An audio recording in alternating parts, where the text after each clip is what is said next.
মরুভূমির বুকে লক্ষ প্রাণের বিজয় মিছিল, খরগোশ প্রকৌশলে সবুজ বিপ্লব।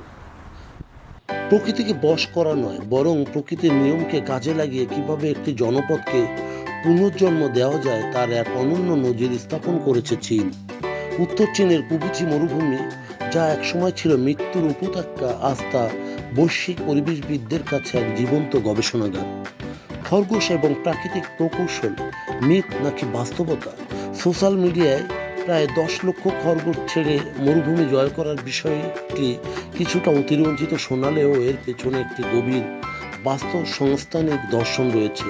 মূলত এটি ছিল ইকোসিস্টেম রিস্টোরেশন বা বাস্তুসংস্থান পুনরুদ্ধারের একটি ক্ষুদ্র অংশ, যার হিসাবে ব্যবহার করে খরগোশের বা চারণভূমির প্রাণীরা তাদের বর্জ্যের মাধ্যমে বালুকাময় মাটিতে তাদের বর্জ্য সার হিসাবে, যা নাইট্রোজেন ও প্রয়োজনীয় পুষ্টি যোগ করে, বীজ বিস্তার, প্রাকৃতিকভাবে বীজ ছড়িয়ে দিতে এবং মাটির উপরিভাগের শক্ত স্তর ভাঙতে প্রাণীকুল সাহায্য করে থাকে। তবে শুধু প্রাণী নয়, আসলে জাদুটি ছিল মানুষের তৈরি প্রকৌশল ও বিজ্ঞানের। মরুভূমির জয় ত্রিভুজ কৌশল। চীন কেবল গাছ লাগিয়েই ক্ষান্ত থাকেনি, তারা তিনটি প্রধান স্তম্ভের উপর ভিত্তি করে এই অসাধ্য সাধন করেছে। গ্রিড প্রযুক্তি, খড় বা ডালপালা দিয়ে বালুর উপর বসানো গ্রিড তৈরি করা হয়। এটি প্রবল বাতাসকে এবং বালু সরিয়ে দিতে বাধা দেয়, ফলে চারা গাছ সুফলা এবং থিতু হওয়ার সুযোগ পায়। সৌরশক্তির ব্যবহার। মরুভূমির বিশাল এলাকায় বসানো হয়েছে হাজার হাজার সৌর প্যানেল, যা দ্বারা বিদ্যুৎ উৎপাদন করছে, অন্যদিকে মাটির উপর ছায়া তৈরি করে বাষ্পীভবন থামিয়ে দিচ্ছে, যা নিচের ঘাস ও গাছপালাকে বেঁচে থাকতে সাহায্য করছে। অর্থনৈতিক মডেল।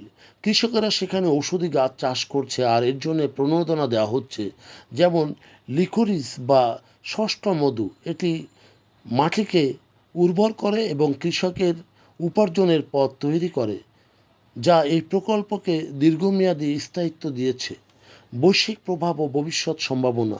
জাতিসংঘের পরিবেশ কর্মসূচি ইউএনইপি কবুচি মডেলকে গ্লোবাল ইকো ডেমনস্ট্রেশন জোন হিসেবে স্বীকৃতি দিয়েছে। এই প্রকল্প প্রমাণ করেছে যে সঠিক পরিকল্পনা থাকলে ও পাথরে ফুল ফোটানো যায়, মরুভূমির সবুজ শ্যামল করা সম্ভব এবং সাথে সাথে আর্থিক লাভ ও পরিবেশ রক্ষা করা সম্ভব।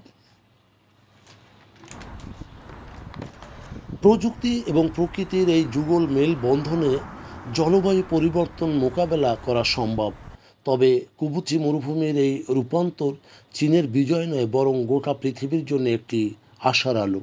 যেখানে জলবায়ু পরিবর্তনে মরুভূমির সংখ্যা বাড়ছে, সেখানে কুবুচি মডেল আমাদের শেখায় প্রকৃতিকে ধ্বংস করা সহজ, কিন্তু তাকে ফিরিয়ে আনা কঠিন হলেও অসম্ভব নয়, যা ভবিষ্যৎ প্রজন্মের জন্য পৃথিবীকে বাসযোগ্য করে রাখার পথ দেখায়।